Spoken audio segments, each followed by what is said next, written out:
নমস্কাৰ প্ৰিয় দৰ্শক, যদিও এজন ব্যক্তিৰ কথা লগ্ন, ৰাশি, গ্ৰহৰ অৱস্থান আদিৰ বিষয়ে অধ্যয়ন অৰ্থাৎ কুণ্ডলীৰ সঠিক অধ্যয়নৰ পিছতহে জানিব পাৰি,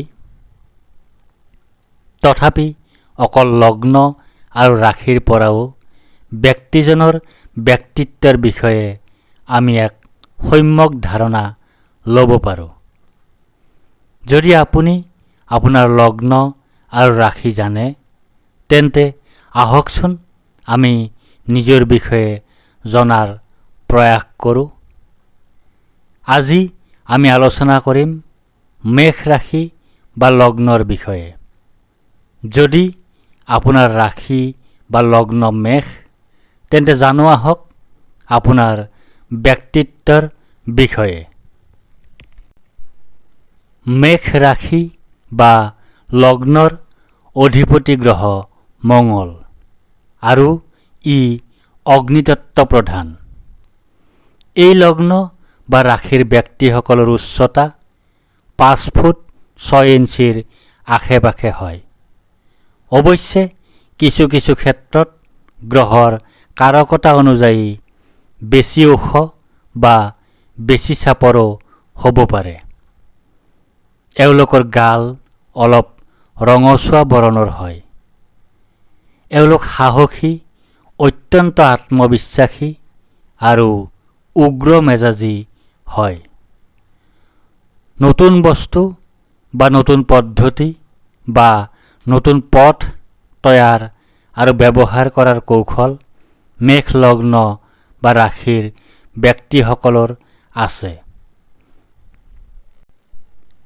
এই ৰাশি বা লগ্নৰ ব্যক্তিসকলৰ ধৈৰ্য অত্যন্ত কম হয় আৰু নভবা নিচিন্তাকৈ সিদ্ধান্ত লৈ বিপদত পৰা দেখা যায়। এওঁলোকে নিজৰ মতে কাম কৰে আৰু কামত আনৰ হস্তক্ষেপ মুঠেই পচন্দ নকৰে। এই লগ্ন বা ৰাশিৰ ব্যক্তিসকলে আনৰ ওপৰত নিয়ন্ত্ৰণ ৰাখিব বিচাৰে, নিজকে সৰ্বশক্তিমান বুলি ভাবে আৰু নিজে নিজৰ প্ৰশংসা কৰে। সেয়ে বৈবাহিক জীৱনত যথেষ্ট সমস্যাত পৰা দেখা যায়। মেষ ৰাশি বা লগ্নৰ ব্যক্তিসকলে অপমান সহ্য নকৰে আৰু যি কথা মনলৈ আহে স্পষ্টকৈ কৈ দিয়ে।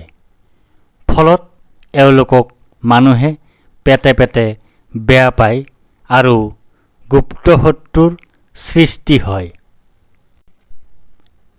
এই ৰাশি বা লগ্নৰ ব্যক্তিসকল নেতৃত্ব দিব পৰা গুণৰ অধিকাৰী হয়।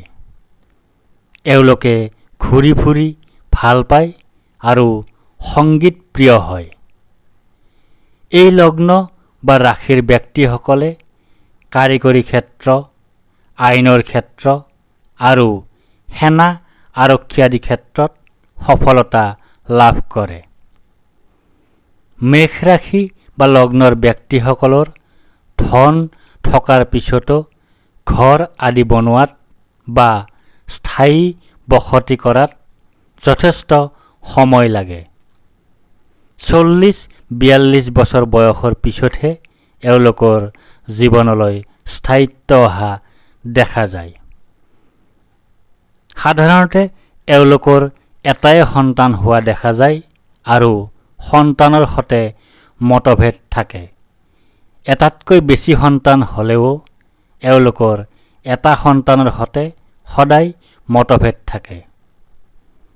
যুঁজ কৰি জিকাৰ দুৰ্দান্ত ক্ষমতা এওঁলোকৰ থাকে আৰু এওঁলোকৰ শৰীৰত প্ৰায়ে আঘাতৰ দাগ থাকে। এওঁলোকৰ স্বাস্থ্য পিত্ত প্ৰধান। মূৰৰ বিষ আৰু মূৰত আঘাত পোৱা দেখা যায়। এওঁলোকৰ দুৰ্ঘটনা বেছি হয়। প্ৰিয় দৰ্শক, গতিকে বুজিলেনে? যদি আপুনি মেষ লগ্ন বা ৰাশিৰ ব্যক্তি, তেন্তে আপোনাৰ ব্যক্তিত্বত পোৱা আটাইতকৈ ঋণাত্মক দিশটো কি? নভবা নিচিন্তাকৈ লোৱা সিদ্ধান্ত নহয়নে? অৱশ্যে সময়ে সময়ে ই আপোনাক যথেষ্ট লাভো দিয়ে, কিন্তু ইয়াৰ পৰা আপোনাৰ জীৱনত বিৰূপ প্ৰভাৱ পৰাৰ সম্ভাৱনাই অধিক হয়।